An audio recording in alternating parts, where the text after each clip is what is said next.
pool, it will do nothing. I call the honourable member Alfred Nairo. I move that the question be now put.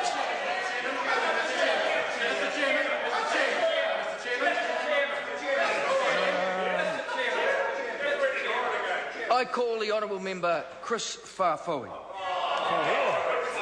No surprise there. No surprise there. Thank you very much, Mr. Chair. Mr. Chair, one of the justifications that the Minister and the Chair gave for this 3 cent per litre increase over the last 3 years is that they announced it early. They announced it a week before Christmas last year. So Jerry Brownlee, acting as Santa Claus, gave the people of New Zealand a 9% increase, 9 cent increase in their petrol tax over the last 9 years, over the next 3 years, Mr. Chair. Well, Mr. Chair, those people who are going to be paying around $45 per year more for their petrol are hard-working. Wow, he doesn't think it's much. There he goes, John Hayes across the hall. The MP for Wairarapa doesn't think that's much. Well, he might not think it's much, but Mr. Hayes, when you add that on to they do in Dannevirke, they do. So the people of Wairarapa who don't, Mr. Hayes is not one. $45 is nothing to Mr. Hayes. But if you add on the $40 more for prescription charges that each Kiwi has to pay more, if you have to add on the increase in GST that the government brought in, Mr. Hayes, it is a lot of money. So here you go. John Hayes is probably the most out-of-touch Member of Parliament in this House. If he doesn't think putting up the petrol taxes by $45 a year is just a little bit of cash, it might be a little bit of cash to him, Mr. Chair, but to a lot of Kiwis out there, who've been watching this budget very closely, it is a lot of money. So I'm quite happy for Mr. John Hayes to put on the record here in this Parliament that $45 more a year to pay for their petrol is not a lot of money. Mr. Hayes, you are so out of touch. Mr. Chair, getting back to the clause in Part 1 that would be a good idea. That I was referring to, and I wanted to look directly at 79AC3, which does set out the 3 cents a litre increase in petrol excise over the next 3 years. And as a number of speakers have said, this is all part of an illusion that the government is trying to create, that its books are well in order. But the reality is completely the opposite. I think one of the Kiwi traits, a good Kiwi trait, is that when you're trying to spend money or buy something, you make sure you've got the money to pay for it. And one of the promises that this government made around the roads of national significance is that it could afford to pay for it. But by bringing in this petrol tax, 3 cents a litre over 3 years, as it says in Part 1, it's clear to see, Mr. Chair, that this government didn't have a plan to pay for it. They didn't have a plan to pay for it at all, so they've been forced to come to this House and bring in a petrol tax of 3 cents a litre, as it says in Part 1, to help pay for it. But again, as many other speakers have said, this is all part of the illusion. And I just wanted to put that in the context of the Kapiti Expressway, because the government thinks that the roads of national significance are a good investment for Kiwis. Now, if $45 for each Kiwi motorist is not a lot for Mr. Hayes, let's just see what kind of return on investment that Kiwis are going to get. Because in terms of the Kapiti Expressway, a leaked report by Becker showed that the $500 million spent on the Kapiti Expressway was going to have a benefit-cost ratio of 0.2.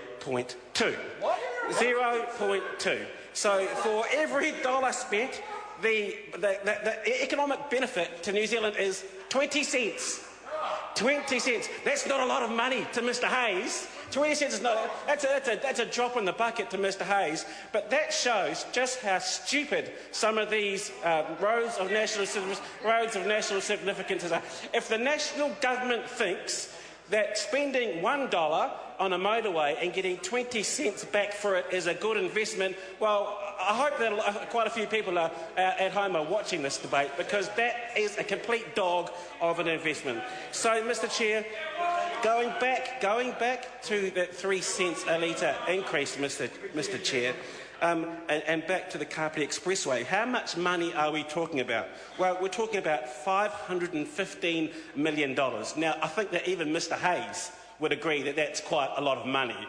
And the return over a 30-year period is just $118 million. Now, in an economic sense, Mr Chair, that doesn't make sense. Mr Chair, Mr Chair, Mr Chair, Mr Chair, Mr Chair, Mr I call Chair. the Honourable Trevor Miller. Oh, that's an out, Speaker. And Mr. Speaker, I want to thank you for doing that, Mr. Speaker, because I think there is a need to focus heavily on this part of the bill.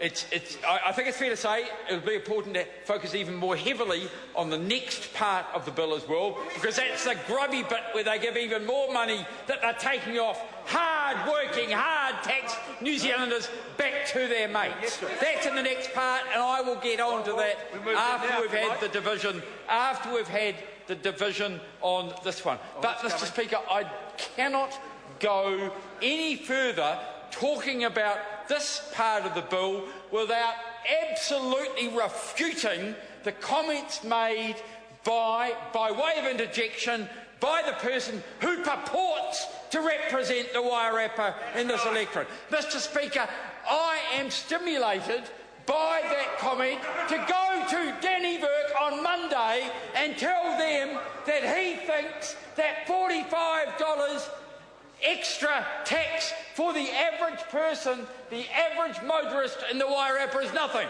Average motorist in Wairarapa is nothing. Point of order, the Honourable Member John Hayes. Yeah, point of order, Mr Chair. I didn't make any of these comments at all. Speaking to the point of order, Mr. Speaker. Order. I think we could just calm it down a little bit. The reality is that whatever Mr Mallard says is a debatable issue anyway. I call the Honourable Trevor Miller. Mr. So Speaker, stick to the part. Mr. Speaker, $45 in the first year, $90 in the second year, and $135 in the third year, and the member who represents one of the biggest rural electorates says that's nothing. He says that's nothing, Mr. Speaker. That is John Hayes. Why does he say it? Because his fuel is paid for. His fuel is paid for. His constituents aren't paid for their fuel. It comes out of their income. It comes out of their tax-paid income. And, Mr. Speaker, it is an outrage. It is an outrage that the 3 cents plus